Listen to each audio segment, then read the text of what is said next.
I recall that it must have been a rather warm day. Something must have made me want to be outdoors under the light of the sun. The warmth of her rays were always so compelling to me. Everything seemed so fuzzy, but I know it was warm and I know I was blissfully alone. Not a soul was in sight. The only company I had was the sun and a slight breeze that ruffled my hair as her companion. I plopped down on the grass. It was soft and cool to the touch, and with my head facing the sky, I could trace out lovely pillows of white against the bright blue atmosphere above. It wasn't long before this peaceful moment transformed into an itch to explore, to be somewhere more than just on the soft grass, somewhere more than where I was. I was up, and with the sun as my guide, I ran.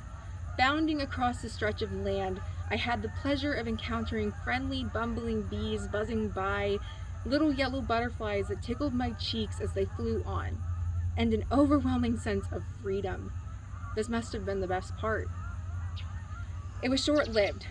The feeling of pure, lonely freedom was gone the second the world fell out from under me. The grass turned into rough pavement underneath my bare feet, and the breeze picked up considerably, accompanied by a loud, whirring sound. In my final step, I can feel the ground rumbling beneath me, but it's not enough of a warning to make me stop. There was a moment where it seemed as though I had been knocked off my feet with an intense form from an unknown object. It wasn't until I craned my neck to look back to see that it was a moving vehicle, and its speed never once slowed. There was an abrupt warmth spreading across my stomach, discomfort following in its trail. I knew this warmth wasn't from the sun, it was from something much different.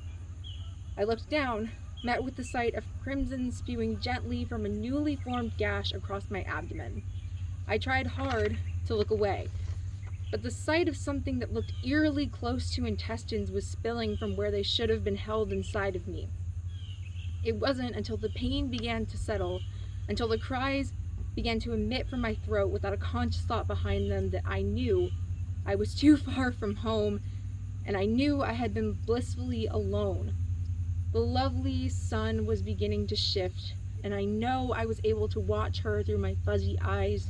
She was my grounding point, my track of time, my lone audience to my slow suffering.